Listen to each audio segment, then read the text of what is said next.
పరిపాలనపై రవ్వంతైన ప్రభుత్వానికి సోయి లేదు. రాష్ట్ర అభివృద్ధిపై కనీస అవగాహన లేదు. పాలన చేతగాక పనికిమాలిన కుట్రలు కుతంత్రాలకు తెరలేపింది. ప్రజా సమస్యలు చర్చించే శాసనసభలో సర్కారు పైశాచిక చర్యలకు పాల్పడుతోంది.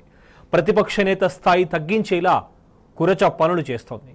జనాలు నవ్వుతున్నా హస్తం పార్టీ డర్టీ పాలిటిక్స్ మాత్రం మారడం లేదు.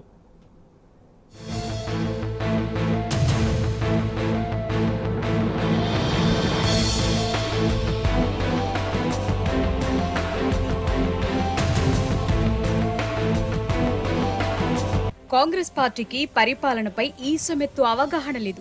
ఒక రాష్ట్రాన్ని ఎలా పరిపాలించాలి, ఎలాంటి కార్యక్రమాలు అమలు చేయాలనే సోయి ఇంత కూడా లేదు. అధికారంలోకొచ్చి 60 రోజులు గడుస్తున్నా ఒక్క సంక్షేమ పథకాన్ని మొదలు పెట్టలేదు. పైగా ప్రజలను నరకయాతనకు గురి చేసేలా దగుల్బాజీ రాజకీయాలు చేస్తోంది కాంగ్రెస్ పార్టీ.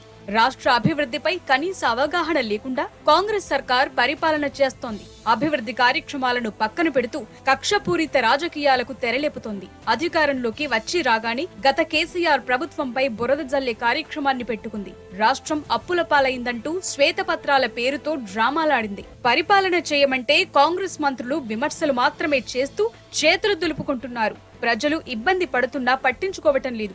ఇచ్చిన హామీలు అమలు చేయమని గట్టిగా మాట్లాడితే బూతులు తిడుతూ అధికార మదాన్ని ప్రదర్శిస్తున్నారు. పాలన చేతగాక పనికి మాలిన కుట్రలకు కాంగ్రెస్ సర్కార్ తెరలేపుతోంది. ప్రతిపక్ష నేతలపై కక్షపూరిత దాడులకు దిగుతోంది.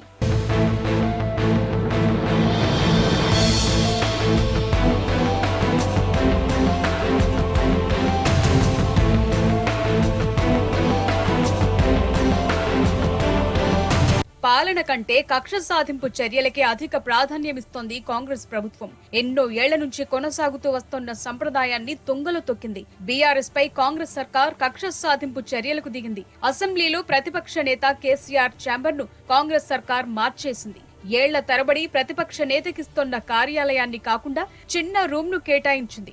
మొదటి అసెంబ్లీ సమావేశాల్లో కేటాయించిన ఛాంబర్ ను రెండో సమావేశాల్లోపే మార్చేసింది. ఇన్నర్ లాబీలో ఉన్న ప్రతిపక్ష నేత కార్యాలయాన్ని ఇప్పుడు ఔటర్ లాబీలోని చిన్న గదిలోకి మార్చేసింది. ఉద్దేశపూర్వకంగానే కేసీఆర్ ఛాంబర్ ను మార్చారంటూ బీఆర్ఎస్ నేతలు ఆరోపిస్తున్నారు. 39 మంది ఎమ్మెల్యేలున్న ప్రతిపక్ష నేతకు చిన్న గదిని కేటాయించడంపై బీఆర్ఎస్ తీవ్ర అభ్యంతరం వ్యక్తం చేసింది.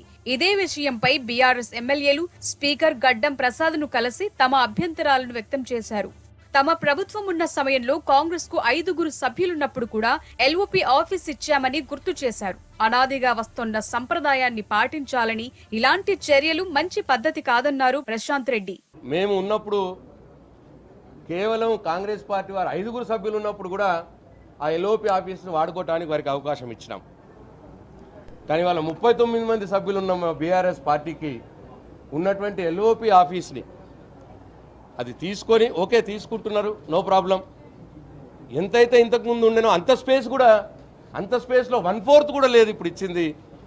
అంత డిగ్రేడ్ చేసి వాళ్ళు వ్యవహారం చేస్తూ ఉన్నారు. స్పీకర్ గారికి మేము రిక్వెస్ట్ చేసాం, సరే ఇది మంచిది కాదు.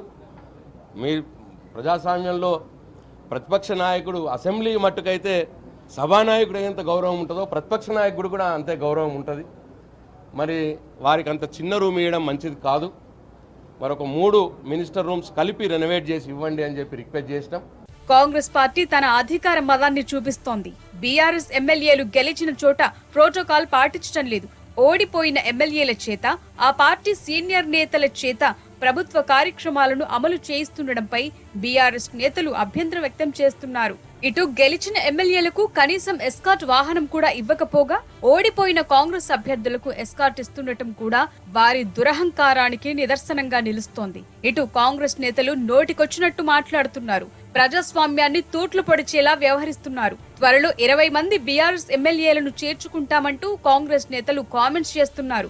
అధికారంలోకొచ్చి 60 రోజులు కూడా కాకముందే ప్రతిపక్ష పార్టీలను నిర్వీర్యం చేయాలని కుట్రలు చేస్తోంది.